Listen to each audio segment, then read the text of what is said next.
Welcome to Founders Future, a podcast powered by Closers.io, where we dive into the journeys of innovative entrepreneurs and explore the road ahead of them and their companies. I'm your host, Olivia Sammons, and in each episode, we'll uncover the stories behind impactful ventures, the challenges faced along the way, and the strategies driving their future growth. Today, we're joined by Dianne Lowther, the founder of Brilliant Minds, a leadership development and training company dedicated to helping senior executives and technical teams enhance engagement, communication, and performance through aligned psychology and NLP. Dianne, very warm welcome to Founders Future. Thank you so much for joining me today. It's a pleasure. Thank you for having me. No worries. With all of my guests, I like to start at the beginning of their journey. So can you take me back to maybe what you was doing before you started up Brilliant Minds and then what prompted you to do so? Okay. So when I started Brilliant Minds, I was working for a small training consultancy. So I've actually been in learning and development since I was in my mid-20s. I was one of those lucky people that discovered what I wanted to do at quite a young age. So I'd done kind of corporate training manager type jobs. The last one was a national role. And then I got a bit worn down with all the sort of the internal politics, and I felt like I was spending my life banging on the boardroom table for money for training projects. So I decided to have a complete change, and I went to work in a small consulting firm as a consultant trainer, which was great because it got me back doing what I like to do, which is helping people learn and grow and discover their own potential. And I think it was the last year that I was in my previous job. I'd done my training in NLP, I'd done my NLP practitioner training, and then I did the master practitioner program in my first year with the consulting firm. And there came a point where I thought I'd really like to go and do the NLP trainers training. And I talked to my boss in the consulting firm. It's a small company. My boss was the CEO. And the company they weren't into NLP. And a lot of my colleagues were a bit, I don't want to say anything too derogatory. They weren't that enthusiastic about it, let's put it that way. And they didn't really understand why I was so willing to commit so much time to learning NLP. Yeah. And so my boss at the time, he said, "You've been with us a couple of years and we haven't really invested that much in you." So he said, I will share the cost with you of you doing your NLP trainers training," which was such a great experience for me that somebody really understood what I wanted to do and was willing to support. Yeah. So I went off to do my NLP trainers training. And my frame of mind was very much, I'm going to learn how to use my NLP to be a better trainer. Okay. If I pass the exams and I get my qualification, that'll be a bonus because I'm not going to set up a business and start running NLP practitioner training. So that was my attitude. And you know what I'm going to say, don't you? Is when I got there and I did this 3-week course, I was learning alongside people who had never done any training before. Okay. Learning alongside people who had only just started learning NLP. And I've been a trainer now for 7 years and I've been learning NLP for 4.5 years. So I felt like I was a bit ahead of the pack. And people kept saying to me, "Oh, you're so good at this. Why are you not going to start teaching NLP?" So I came back and I thought, I can't just leave. My boss has invested money and faith in me. Yeah. So I have a lot to be grateful to him for. His name's Chris Lane, and it's doubtful that he'd ever see this. But if he does, I want him to know I'm really grateful because when I came back from the training and we talked, and he said, "Well, I suppose you're going to leave me now, aren't you?" And I said, "Look, I want you to get a return on your investment. But yes, I have discovered that this is something I love to do." And so he suggested to me that what I did was gave up my full-time job with his company and continued to work with them as an associate trainer. So it Amazing. gave me the perfect transition. So Yeah. so I had that safety net of still having associate work and still looking after quite a decent portfolio of clients while I set up my own business. Because I don't think I would have been brave enough to just jump off the cliff if I hadn't had Yeah. that safety net. Yeah. 100%. And nice enough, as you say, the whole way through, putting you on the course and then, Yeah. as you say, helping you out afterwards as well. What a lovely story. What a lovely journey into entrepreneurship from the start. Let's dive into a little bit about what the business looks like today so the listeners have some more context. Who would you say is your ideal customer? And then from there, what services do you provide for them? Okay. So my ideal customer is probably quite a senior leader in a technical organisation, mostly IT, but I do work with engineers, I work with lawyers and accountants, but mostly it's IT. So it'd be somebody quite senior who has a team, and maybe his team also manage people, or her team, although in technology it does still tend to be a lot of men. They're usually people who have quite a demanding and challenging technical workload, and they need to get the best out of their people. A lot of people who work in technology are quite introverted personality types. Yeah. You have to be, because if you needed lots of people, you'd never actually focus on your screen for long enough. Very true. So you get a lot of more introverted people, and a lot of those people make great leaders, but they don't always think they will. They often think that they have to be more outgoing and be bigger personalities if they're going to be Mhm. successful as a leader. So my favorite thing to do is to work with a CIO and their leadership team and show them how to be the best leaders they can be. Amazing. And you said obviously, is it very heavily dominated, the IT sector still with men? I wasn't aware of that part until you Yeah, said it is. that from Yeah. there. Yeah, you still probably find in 60, 70% of the leaders will be men. Yeah. And in Okay. some companies, it's more than that. Interesting. Okay. And then so from there, so do you then go in and work with them solely, or do you work with the team as well as a group session? So my preference actually is I don't really like to do what I think of as a hit and run training, where you go in for a couple of days and then it's all over.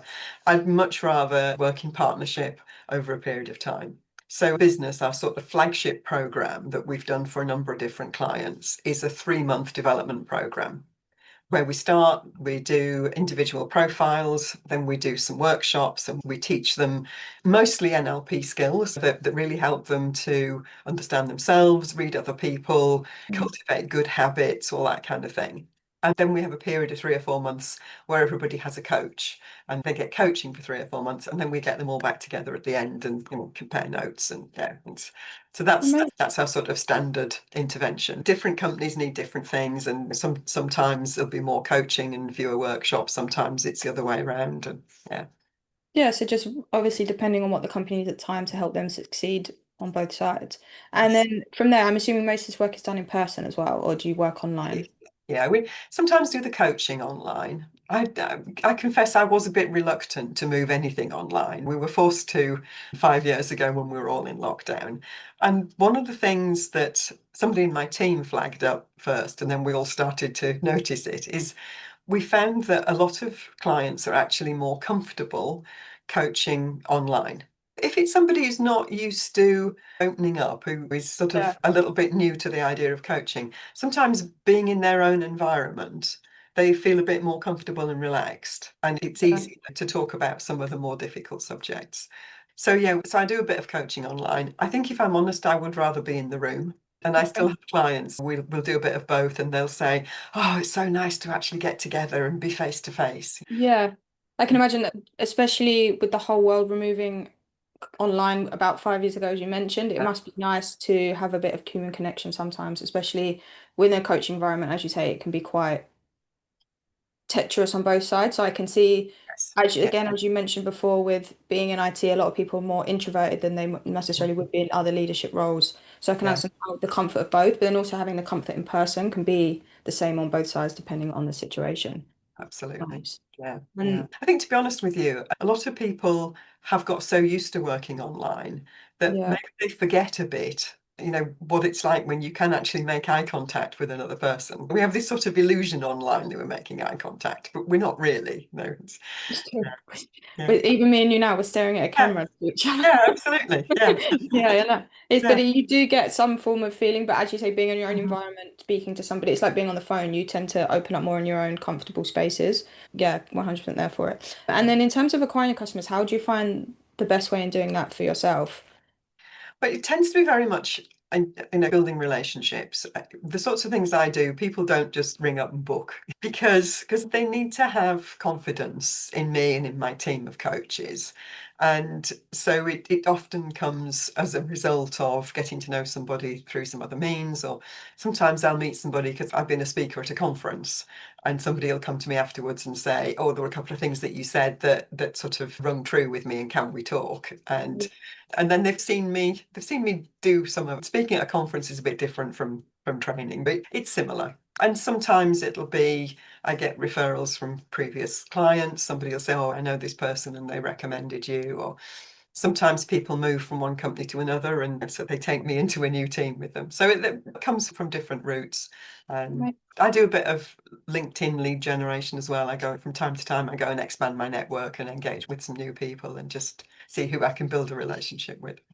And is that purely on organic online, or do you run any form of ads, or do? No, I don't do ads. I've experimented over the years with all sorts of paid for methods, and it's really hard to say that any of them bring you any significant return. There really isn't a substitute, certainly in the industries I work in, for actually getting out there face to face with people and having proper conversation.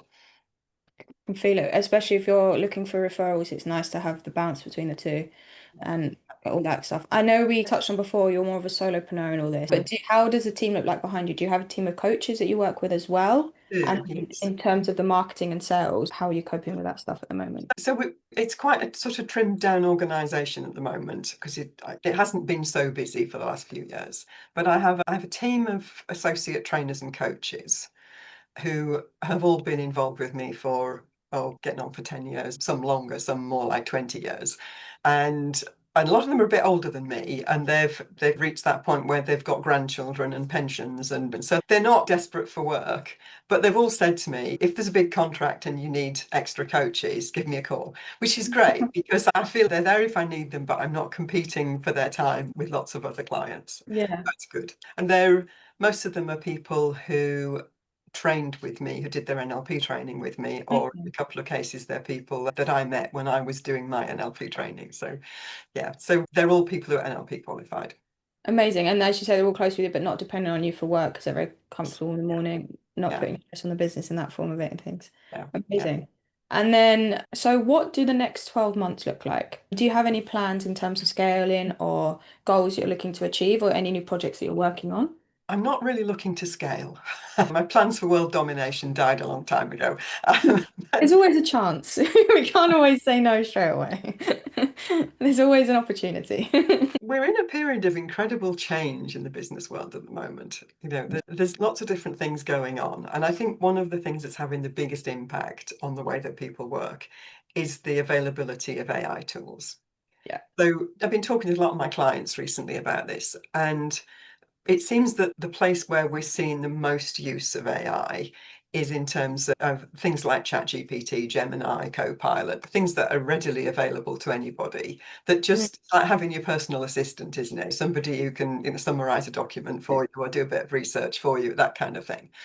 There's fewer companies actually implementing AI in their core processes or their customer facing interactions and so on. Certainly not amongst the network that I've been talking to. Although most of the CIOs and CTOs I've been talking to say that their CEOs keep saying we should be using AI because there's so much noise in the media about it. And Mm. a lot of companies' leaders, the CEOs, boards of directors, they are really mindful that there are opportunities. And if you can be the first in your field to implement Yeah. an AI solution, that's potentially a source of massive competitive advantage. So from my perspective, not I work a lot in the tech sector, but I don't have a technical background. I'm always interested in the human side of that. And it seems to me that at the moment, our human skills are really going to come to the fore. Yes. And it's things like I was watching YouTube videos of Geoffrey Hinton, the sort of the self-styled godfather of AI, and he was kind of saying AI is much more intelligent than human beings, and there is no precedence anywhere in nature for a more intelligent being to be ruled, dominated by a less intelligent thing. Yeah. And I think, but okay, but AI isn't a being. AI is just a tool. But I think what we need to be mindful of is we need to be using AI in service of our human goals, Yeah. which means we need clarity about what we want and what we're hoping to achieve and about our values and what's important and the way we want to go about things. So all of that has implications for the way that we interact with AI. So at the moment, I'm working on a kind of upgraded version of one of my leadership programs that looks at, as a leader, how are you leading people and also leading what they do with AI? because Amazing. you have to have an opinion about that. You can't just say to people, yes, use Copilot for that. Yes, use ChatGPT. Uh, Sure.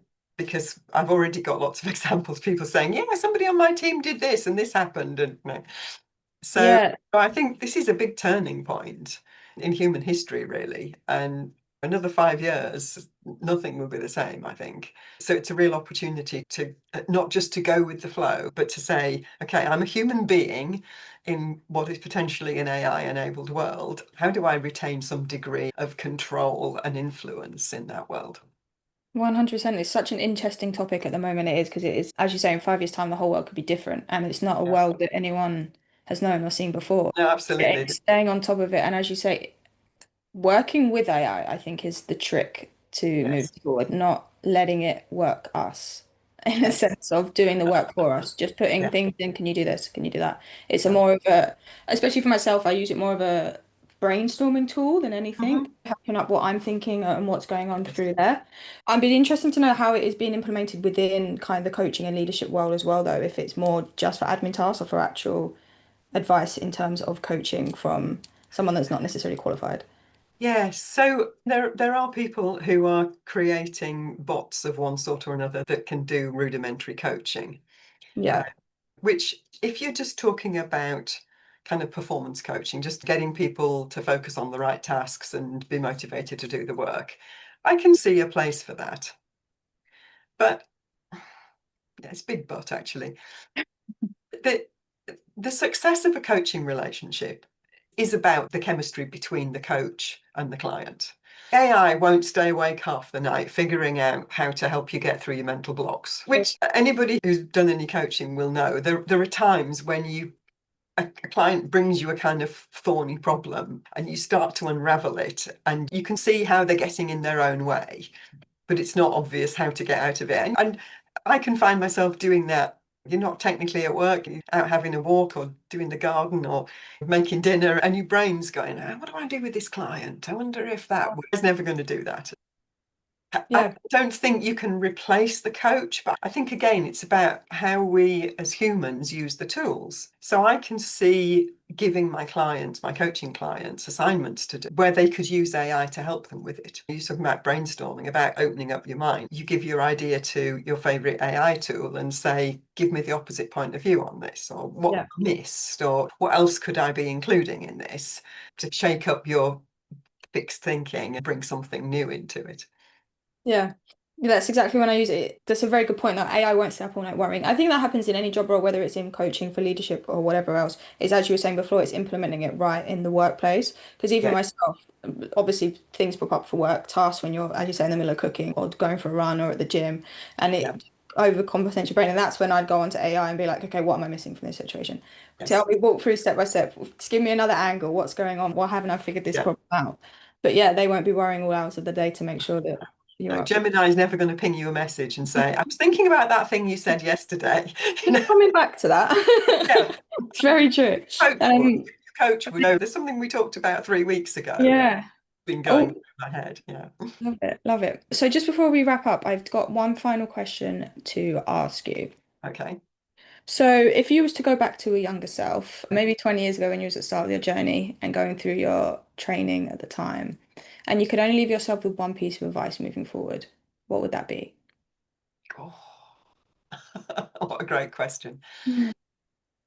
I think it would be to invest more in sales and marketing.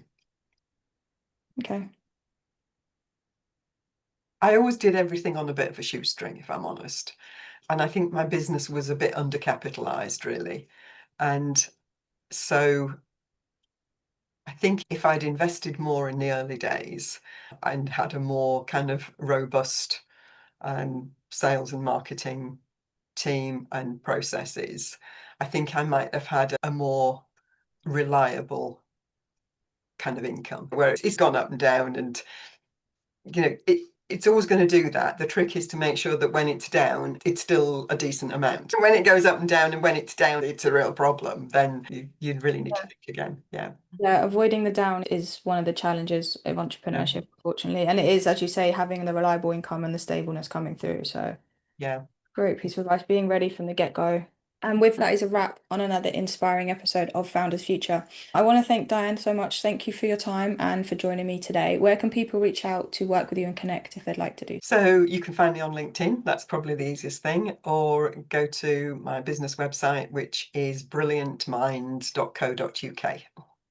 Amazing. And to our listeners, if you enjoyed this episode, please don't forget to subscribe to Founders Future via wherever you listen to your favorite podcasts. And if you are a business owner, specifically a coach, consultant, or agency owner, and you're really looking to scale your business and you want to enhance your sales and marketing efforts, visit closers.io to hop on a call with one of our team and discover how we were able to go from 0 to 30 million per year in less than 3 years. But until then, keep climbing and we will see you on the next one.